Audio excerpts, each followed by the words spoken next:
Setelah Sambo CS menghadirkan ahli di persidangan, apakah sejumlah hal yang disampaikan di pengadilan semakin menguatkan peran Sambo dalam pembunuhan berencana? Kita bahas bersama dengan pakar hukum pidana Universitas Tarumanegara, Heri Firmansyah. Selamat petang, Pak Heri. Selamat Pak petang, Mbak. Heri, bagaimana dengan Anda melihat keterangan ahli yang dihadirkan oleh jaksa dan juga dari ahli dari pihak Sambo pada persidangan pekan lalu? Seperti apa perspektif Anda melihatnya? Mungkin saya mulai dari yang terakhir ya Mbak ya, bahwa yang dihadirkan oleh pihak Pak Sambo, khususnya cuplikan yang tadi disampaikan oleh Kompas TV. Saya mengawalinya begini, bahwa perbedaan pendapat antar ahli itu hal yang biasa. Terutama misalnya ahli pidana, karena bisa saja berdasarkan mazhabnya, berdasarkan buku yang dia baca, maka tentunya akan jadi perbedaan mendasar dan biasanya juga di mana dia dihadirkan. Kalau dihadirkan oleh Pak Sambo, tentulah hampir sebagian besar upayanya untuk mendukung pembelaan. Itu dulu yang kita pahami ya. Mhm. Dan konteks tadi menurut saya tidak semuanya juga menurut saya bisa kita katakan benar. Contohnya mohon maaf kalau saya mengkoreksi sedikit ya, bahwa ketika ahli dari Pak Sambo, ahli pidana ini kan kemarin ingin mengatakan bahwa dia nggak mau masuk kalau itu bukan bagiannya dia. Nah, tapi ingat bahwa dia dihadirkan sebenarnya kemarin sebagai ahli pidana formil dan material. Tapi ketika ada pertanyaan tentang justice kolaborator, berbicara tentang Undang-Undang LPSK 31 tahun 2014, beliau tuh bisa langsung menjelaskan pasal 28 dan bicara tentang viktimologi tentang kasus pelecehan seksual. Hmm. Menurut saya, kalau beliau konsisten dengan kepakaran dan keahliannya ya, beliau menolak untuk menjelaskan hal itu. Bahkan bisa tepat menyebutkan pasal 28. Padahal Undang-Undang LPSK itu banyak pasalnya, Mbak. Ini kan menurut saya juga satu hal yang ingin kita jelaskan ke publik bahwa tidak ada yang tidak dikoordinasikan sebelumnya. Pastilah ada pembicaraan untuk menyiapkan pembelaan, sehingga jawaban-jawaban itu memang suatu jawaban yang diharapkan agar dibunyikan oleh ahlinya, begitu ya. Kemudian juga poin misalnya berkaitan dengan apakah persiapan alat itu masuk sebagai suatu perencanaan atau tidak. Nah, terus dijawab muter-muter tidak begitu kan? Nah, Mhm. kita coba analogikan aja secara sederhana. Hukum pidana itu hukum hukum logika.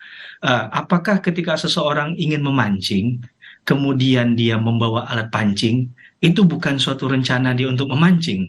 Kan nggak mungkin dia bawa alat pancing, kemudian dia ternyata ingin ke mall gitu Ya, kan? sudah Jauh dari dipersiapkan begitu ya? sudah dipersiapkan. Jadi banyak hal dan kemudian terkait dengan ingin menggugat justice kolaboratornya Richard Eliezer, sehingga ini harus dibaca undang-undang LPSK ini tidak hanya di pasalnya saja, baca keterangan penjelasannya. Pasal 5 ayat 2 yang dimaksudkan dalam pasal 28 itu bicara bukan hanya tindak pidana tertentu ya. Mhm. Seperti misal harus korupsi sajakah, TPPU sajakah, terorisme sajakah, tapi ada tindak pidana lainnya. Betul. Tindak pidana lainnya itu salah satunya yang dimaknai adalah seperti yang dimaksudkan dalam kasus ini. Ada tekanan psikologis yang luar biasa, keamanan bagi si yang akan mengungkapkan perkara ini. Mhm. Jadi pun kalau menjelaskan pun jangan sepotong-sepotong gitu Mhm. kan.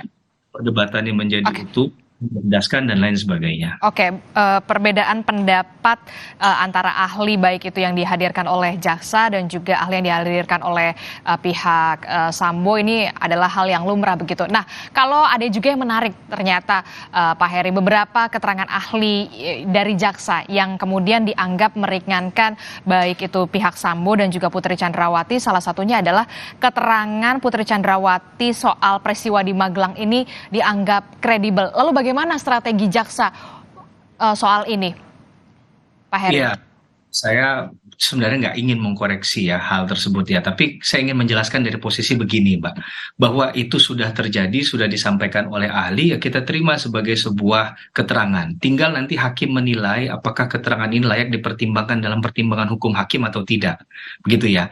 Dalam konteks bahwa apa yang dijelaskan kemarin berkaitan dengan data yang dimaksudkan dengan kredibel itu juga sebenarnya patut diuji. Pertama, pertanyaan mendasarnya adalah ada yang dan ini selalu diulang oleh hakim ya. Anda mendapatkan datanya dari mana? Karena ada beberapa data itu yang dimaknai, diakui itu sebagai suatu kebohongan, skenario, katakanlah demikian kan. Sehingga itu sebenarnya kalau dijadikan sebagai data juga itu jadi tidak tidak ujungnya menurut saya secara kesimpulan menjadi tidak tepat begitu ya, karena ini ada kebohongan di situ. Nah, Hmm. tanya itu dipastikan dari mana. Kemudian masalah kredibel, saya memang bukan ahli psikologi forensik ya Mbak. Hmm. Eh, tapi dalam konteks bahwa jawaban seseorang itu dipengaruhi nggak sih dengan pengalamannya dia, lingkungan sekitar, membentuk karakternya dia, pengetahuan dia terhadap sesuatu, sehingga dia bisa menjawab dengan konsisten atau tidak, itu juga kan menurut saya ada pengaruhnya di sana. Begitu ya. Jadi ketika orang ini dikatakan kredibel, apakah itu sudah valid? Kalau saya sebagai orang hukum menaikkan levelnya lagi, kredibel itu apakah sudah valid atau tidak. Tapi saya nggak tahu metode apa yang digunakan dalam konteks hal tersebut. Bukan berarti dengan segala berbagai macam metode itu udah pasti benar, perlu diuji juga.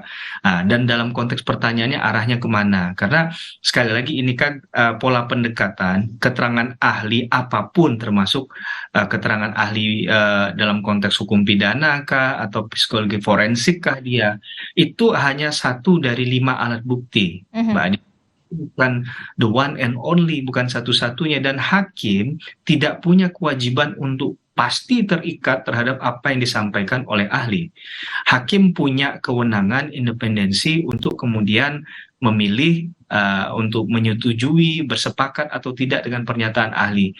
Nah, kalau kita lihat kemarin memang hakim membiarkan saja kan penjelasan itu, tapi hakim sebenarnya menilai untuk bagian mana yang dikira dalam data-data yang harusnya faktual itu harus dinilai, kemudian juga keterangan ahli mana yang ketika menjelaskan itu ya misalnya ya dipahamilah bahwa ini pasti akan mohon maaf ya akan pro ke pihak A atau B, itu menurut saya sangat wajar, sehingga hakim ya mungkin ya mengikuti saja apa yang disampaikan tadi, tapi belum tentu itu akan digunakan dalam pertimbangan hakim itu. Oke, itu tadi kalau kita berbicara soal peristiwa di Magelang yang diduga jadi pemicu motif pembunuhan berencana ini yang disebut-sebut oleh pihak Sambo, ternyata ada keterangan ahli seperti itu. Nah, kalau dari rekaman CCTV, kita bergeser sedikit, Pak Heri.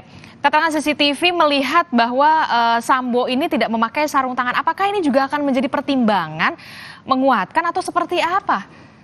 Ya, kita berdoa hakim mudah-mudahan bisa memutuskan dengan bijaksana dan berkeadilan bagi semua pihak. Itu dulu ya Mbak Disti ya. Tapi dalam bahwa masalah sarung tangan, persoalan ini kan harus dicek ulang pernyataan antar saksi yang menyinggung tentang sarung tangan. Hmm. Kalau ada 2 nama yang bisa kita kemukakan di awal, ada Eliezer, ada Azan Romer. Nah, persoalannya di poin mana mereka mengatakan sarung tangan itu? Apakah ada saksi yang mengatakan dari awal menggunakan sarung tangan, dari turun mobil sampai masuk ke rumah pakai sarung tangan? Atau dia mengatakan dia melihat sarung tangan itu dipakai ketika ada peristiwa tertentu, katakanlah jatuhnya pistol yang dipakai oleh salah satu terdakwa yang akan digunakan oleh terdakwa mungkin di situ kan. Nah, tapi kan itu yang ingin kita pastikan ketika penembakan kan memang CCTV-nya nggak ada, Mbak Adisti. Nah, ini persoalan.